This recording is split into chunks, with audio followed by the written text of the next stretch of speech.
Hello. My wife left me for what she thought was a better option, encouraged by her free-spirited sister. Now that guy has dumped her, and even her sister has kicked her out of the house. My name is Daniel.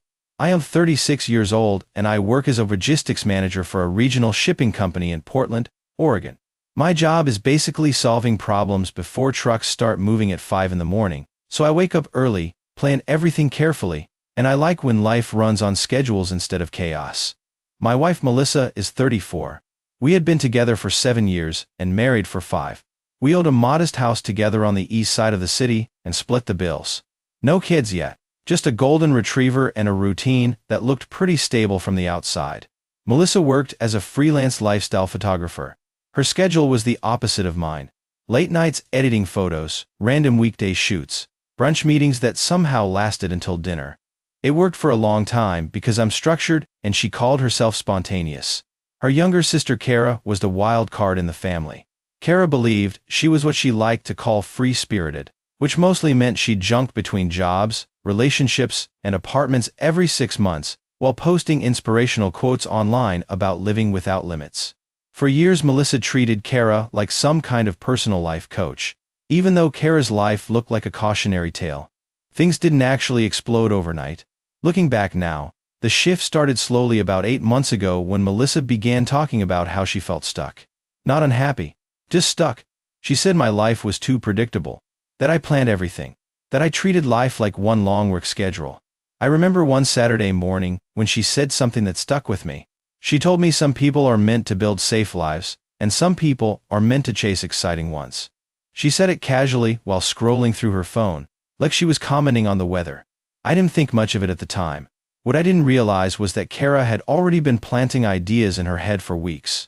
Ideas about freedom, ideas about better options, and apparently, ideas about one specific guy she had recently met through a photography event. That guy's name was Ryan. And according to Kara, Ryan was everything Melissa deserved instead of a boring husband who woke up at 4:30 in the morning to manage truck schedules. I didn't know any of that yet. All I knew was that my wife had started treating me like I was the safe backup plan instead of the person she built a life with. And the night she finally said it out loud was the night my entire marriage stopped making sense. The actual conversation happened on a Tuesday night in our kitchen, and I remember that because Tuesdays were usually the most boring part of my week. I had gotten home around 7, fed the dog, reheated leftover pasta, and was halfway through answering a few late emails when Melissa walked in with that expression people wear when they have already made a decision and just need to perform the announcement. She did not sit down right away. She leaned against the counter with her arms folded and watched me like I was a difficult client she had to manage carefully. I asked if everything was okay. She said she needed more than okay. That was how it started. Not with an argument. Not with tears. Not even with guilt. With this weirdly rehearsed speech about growth and alignment, and how people outgrow versions of themselves. Every other sentence sounded like it had been fed to her by Kara, because Melissa had never talked like that before. She used to be direct. When she was angry, she said she was angry. When she wanted something, she asked for it. Now she sounded like a podcast pretending to be a person. I let her talk. She said she felt trapped by responsibility. She said our marriage had become predictable. She said she had spent years being the good wife, and she needed to finally choose herself. Then she dropped the real point. She had met someone who made her feel alive. Not technically cheating, according to her, because nothing serious had happened yet. She made sure to frame it that way, when she deserved credit for only testing the exit before taking it. I asked who. She sighed like I was being tedious and said Ryan, the event photographer Kara introduced her to at some gallery opening downtown. Apparently he was spontaneous, creative, well-traveled, and completely different from me. That part she made very clear. She said he understood her energy. I actually laughed at that, which irritated her fast. Then the mask slipped. She told me I had gotten too comfortable, that I mistook routine for love, that just because I paid the mortgage on time and kept the house running did not mean I was the kind of man a woman stays excited about forever. There it was. Not confusion, not regret, just contempt dressed up as self-discovery. I asked if she was leaving. She said yes, but not in a cruel way, which is a funny thing to say while ending a marriage over some guy who likes cameras and leather bracelets. Then she added the part one will probably remember for the rest of my life. She said Ryan was not just a distraction. He was the better option. And judging by the smug little nod she gave herself after saying it, I knew that phrase did not come from Ryan. It came from Kara. That was the moment I understood I was not in a marriage conversation anymore. I was sitting through my own replacement interview. The strange thing about moments like that is how calm they can feel. You expect shouting or some dramatic confrontation, but what actually happened was quiet. Melissa finished her speech, poured herself a glass of wine like she had just completed a difficult task, and waited for my reaction. I asked one simple question. When are you leaving? She seemed almost relieved I didn't argue. She said she had already packed some things earlier and would be staying with Kara for a while. That should have been my first clue about how much planning had already gone into this. Because Kara lived across town in a small 2-bedroom apartment that she shared with whichever roommate, she hadn't fought with that moth. Melissa said it like it was temporary, like she was just taking a short break to explore this exciting new life. But the next sentence made the real situation clear. Ryan had a loft downtown. Apparently, he traveled a lot for photography projects and liked living in creative spaces. Exposed brick walls, studio lighting, all the things Melissa used to mock when we walked past those expensive converted warehouse apartments. Now suddenly that lifestyle represented freedom. She told me she wanted to move slowly and do things the right way, which I guess meant living with her sister first, so it didn't technically look like she left her husband for another guy. The mental gymnastics were impressive. I asked if Ryan knew she was married. She rolled her eyes and said of course he knew. According to her, he admired her honesty and respected that she wanted to handle things maturely.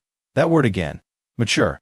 As if blowing up a 7-year relationship because your sister convinced you a photographer with a motorcycle was a better option was the responsible adult choice. Melissa walked upstairs to grab the rest of her things while I sat at the kitchen table. About 15 minutes later, she came back down carrying 2 suitcases and a tote bag full of camera equipment. Then she paused by the door and delivered one last piece of commentary. She said someday I would understand that people deserve to pursue happiness instead of settling. That word stuck. Settling. Apparently that was what our life together had become in her mind. A safe little box she had outgrown. She left without looking back. And just like that my house was quiet. 7 years of shared routines gone in the time it took her to load 2 suitcases into Kara's car. I wish I could say that was the last time I saw Melissa acting confident about her decision. But the truth is the next few weeks were full of updates. Not from her. From Kara. Because Kara absolutely loved telling me how great Melissa's new life was going. Kara and I had never been particularly close, but after Melissa left she suddenly developed a strange habit of updating me about everything. Not out of kindness. Out of pure smugness. 3 days after Melissa moved out, Kara texted me a photo of the two of them standing at a scenic overlook outside the city. You could see the river winding through the valley behind them and a line of mountains in the distance. Melissa had one arm stretched out holding her phone, while Kara leaned into the frame like they were starring in their own adventure documentary. Melissa was wearing hiking boots and one of those oversized sweaters she used to complain were uncomfortable. But in the photo she looked energized. Big smile. Wind in her hair. Like someone who had just discovered a brand new version of herself. The caption Kara sent under the picture said, "Running her best life now." I didn't respond. Over the next 2 weeks there were more little updates. Apparently Melissa and Ryan were spending a lot of time together. Kara made sure to mention how spontaneous he was. Early morning drives into the mountains. Random weekend photo trips. Exploring little towns 2 hours outside the city. Everything she had been telling me our marriage was missing. The funny thing is Kara seemed much more invested in proving this relationship was amazing than Melissa did. Melissa barely contacted me at all during that time. One short message asking about the dog. Another asking if I could send her a couple files from the desktop computer she used for editing. No apologies. No explanations. Just logistics. Then about 3 weeks after she left, Melissa finally came by the house. She said she needed the rest of her clothes. Ryan dropped her off in a black Jeep and waited in the driveway while she came inside. I only saw him for a few seconds through the front window. Tall guy. Leather jacket. Looked exactly like the kind of man Kara would describe as exciting. Melissa walked through the house like she was visiting a place she used to live years ago. Detached. She grabbed a few boxes from the bedroom and barely looked at me while we talked. But right before she left, she said something that told me exactly how she saw the situation. She said she hoped someday we could look back on this and appreciate that we both deserve partners who truly matched us. Then she smiled in that tight little way people do when they think they've already won. According to Melissa, she had taken a risk and chosen the better life. Ryan was the better option. Those were still the words she used. I didn't argue. I helped her carry the last box to the car. Ryan nodded at me from the driver's seat, like we were two co-workers finishing a shift. Melissa got in the Jeep and they drove off together. At that point, I figured that was the end of my involvement in their story. Turns out it was actually just the beginning. Because about 2 months later, Kara called me late at night, sounding very different from her usual confident self. The call came in around 10:40 on a Thursday night. I almost ignored it because Kara's name on my phone usually meant one of two things. Either she wanted to brag about Melissa's exciting new life again, or she wanted to start some pointless argument about how I had held Melissa back for years. Neither of those conversations interested me anymore. But something about the time made me curious, so I picked up. The first thing I noticed was the tone in her voice. Kara always sounded loud and confident, like someone performing for an audience even when she was just talking on the phone.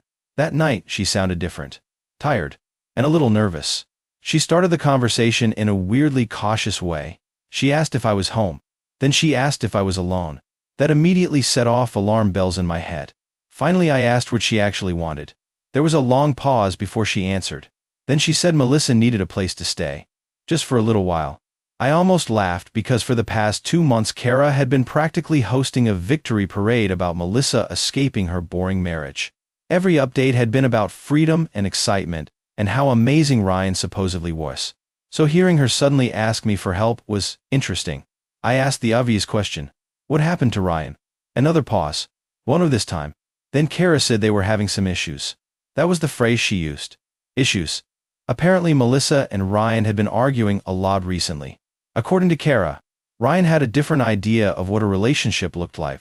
He liked being spontaneous and independent. Melissa, on the other hand, had started treating the whole thing like a serious partnership, which, from what Kara said next, Ryan did not appreciate. He traveled a lot for work, sometimes for weeks at a time, and while he was gone, Melissa had basically been living at his loft like she owned the place. Kara said Ryan didn't exactly sign up for that little of commitment. Then she dropped the part that made everything click. Earlier that day, Ryan told Melissa he thought they had moved too fast, and he needed space. Not a break. Space. The exact same word Melissa used when she ended our marriage. Apparently, he had also asked her to take her things and give him some time to figure out what he wanted. Which meant Melissa was suddenly standing in Kara's apartment with 3 suitcases and nowhere else to go. Kara tried to make it sound temporary. Just a few days. Maybe a week. Until Melissa could sort things out. But the truth was pretty obvious. The better option had just decided he wasn't interested in the responsibility that came with her. And suddenly the exciting new life didn't look nearly as stable as the boring one she had walked away from. I stayed quiet for a few seconds after Kara finished explaining. Not because I was shocked. Honestly, the situation felt almost predictable. When someone burns down their entire life chasing excitement, it usually works great right up until reality shows up. I asked Kara a simple question. Why are you calling me? She sounded irritated immediately, like the answer should have been obvious. Because Melissa is still your wife. That was technically true. We had not finalized the divorce yet. Paperwork takes time and neither of us had rushed to file it because, up until that phone call, Melissa had been pretty confident she was starting a completely different life. But Kara saying it like that told me something important. They were not calling because they respected me. They were calling because the backup plan suddenly looked useful again. I asked where Melissa was. Kara said she was sitting in her apartment living room and had been crying most of the evening. Apparently Ryan had not just asked for space. He had also mentioned that he was traveling for a photography job for a while and did not want complications waiting for him when he got back. Translation. He was done. Kara tried to spin it like he just needed time to think, but the tone in her voice made it clear she did not even believe that herself. Then she finally said the thing she had clearly been working up to. Melissa wanted to know if she could come back to the house. Just temporarily. Until things settled down. I did not even hesitate. I told her no. Not maybe. Now let me think about it. Just now. Kara went silent for a second like she had not expected that answer.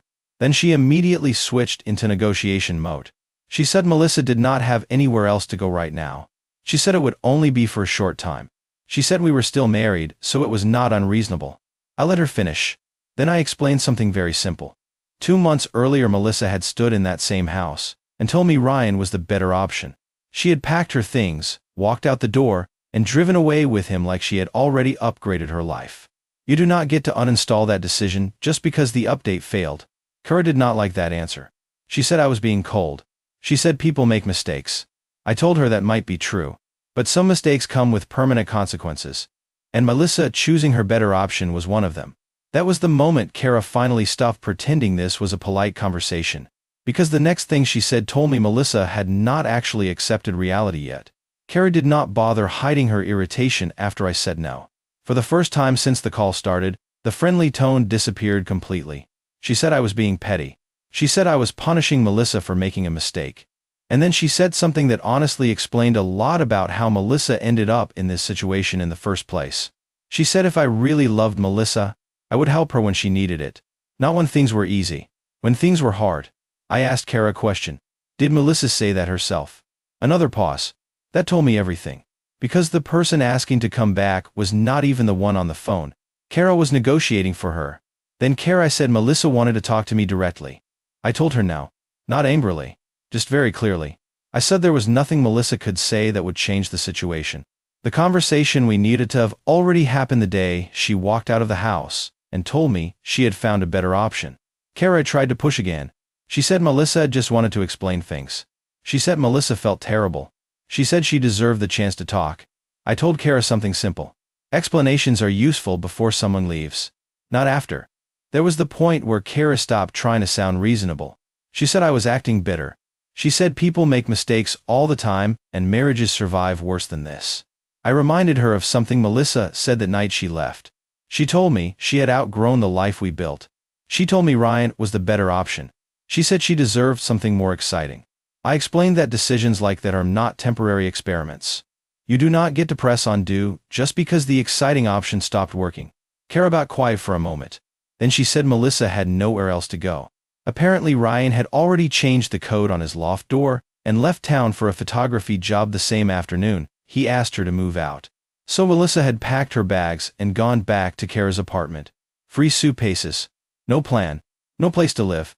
And suddenly the boring life she walked away from looked a lot more valuable. Kara asked me one more time if I was absolutely sure. I told her I was. Then I wished her luck figuring things out and ended the call. For the first time since Melissa left the house 2 months earlier, the entire situation finally felt settled. Or at least I thought it was settled. Because the next morning I walked outside to leave for work and found something sitting on my front porch that I definitely was not expecting. The next morning started like any other weekday. My alarm went off at 4:30. I got up, made coffee, fed the dog, and went through the usual routine before leaving for work. For the first time in weeks the house actually felt calm again. No arguments. No tension. Just quiet. Around 5:20 I grabbed my keys and opened the front door. That was when I saw the suitcases. 3 of them, sitting neatly on my front porch. For a moment I just stood there trying to process what I was looking at. They were the same suitcases Melissa had packed the night she left. One large black one, a smaller gray roller bag, and the tan travel case she always used for camera gear. And sitting on top of them was Melissa. She was wrapped in a hoodie, arms folded tight, like she had been sitting there for a while in the cold morning air. When she saw the door open, she stood up quickly. I did not say anything. Neither did she at first. Then she started talking fast, like someone who had rehearsed the speech all night. She said Kara had kicked her out. Apparently Kara's landlord had found out Melissa had been staying there for weeks and threatened to raise the rent if another tenant kept living there without being on the lease. Kara, who loved freedom and spontaneity in theory, apparently loved her cheap rent even more. So Melissa had packed her things and left. She said she did not know where else to go. Then she said she was sorry. Again, same apology as the night before, just longer this time. She said she made a terrible mistake. She said she had been influenced by the wrong people. She said Ryan was not the person she thought he was. She said she finally understood what she threw away. I listened quietly while she talked. Not because I needed to hear it, but because once someone starts confessing like that, it is easier to just let them finish. When she finally stopped talking, she looked at me like she was waiting for the door to open wider. Like the ending of the story was obvious. I stepped outside and pulled the door closed behind me. Then I picked up the largest suitcase and set it next to the other 2. Melissa looked confused. I told her something calmly. This house stopped being her home the day she chose her better option. Her face changed when I said that. Not angry. More like the moment someone realizes a door they assumed would always stay open has actually been locked the entire time. She asked where she was supposed to go. I told her that was the same question she should have asked herself 2 months earlier. Then I walked past her, got in my car, and left for work. And for the first time since she walked out of my life, I felt absolutely certain I had made the right decision. I expected that to be the end of it. After I drove away that morning, I figured Melissa would eventually call one of her friends, maybe another relative, and figure out some temporary place to stay. Portland is not exactly a tiny town. People manage to find couches and spare rooms all the time. But apparently Melissa had spent so much time burning bridges the last 2 months that her options were thinner than she expected. Around noon my phone started vibrating. Unknown number. I ignored it. A few minutes later another call. Then another. By the 4th call I finally answered, mostly because the constant buzzing was getting annoying. It was Melissa. Apparently, she had borrowed someone's phone. She sounded calmer than she had that morning, but there was a tension in her voice that had not been there before. She asked if we could talk. I told her we had already talked. She said she understood why I was angry. I told her again that I was not angry. That part seemed to confuse her. People expect anger after something like this. Anger at least means there are still emotions involved. What she was hearing instead was something much quieter. Finality. Melissa tried another angle. She said 7 years together should mean something. She said people make mistakes. She said marriages survive affairs, financial disasters, even worse things than what she did. I let her finish. Then I reminded her of something she said the night she left. She did not say she was confused. She did not say she needed time to think. She said she had found a better option. Those were her exact words. Better option. I explained that when someone describes another person like a product upgrade, they are not asking for forgiveness. They are announcing a replacement. And replacements do not usually get returned to the original store after 2 months of use. There was a long silence on the phone after that. Finally she asked one last question. She asked if this was really it. 7 years just over. I told her something honestly. 7 years did not end when I closed the door that morning. 7 years ended the moment she walked out of the house believing she had already found something better. Then I hung up. Later that afternoon, while I was finishing paperwork at work, my phone buzzed again. But this time it was not Melissa. It was Kara, and the message she sent made it very clear that Melissa still had not fully accepted the situation. Kara's message came in around 3:15 that afternoon. It was longer than anything she had sent before. The first line already told me the tone had changed completely. She said I was being cruel. According to Kara, Melissa had spent the entire morning sitting in her car, trying to figure out what to do next. Apparently after I left, she loaded the suitcases back into the Jeep Ryan had dropped her off in weeks earlier and drove around the city for hours.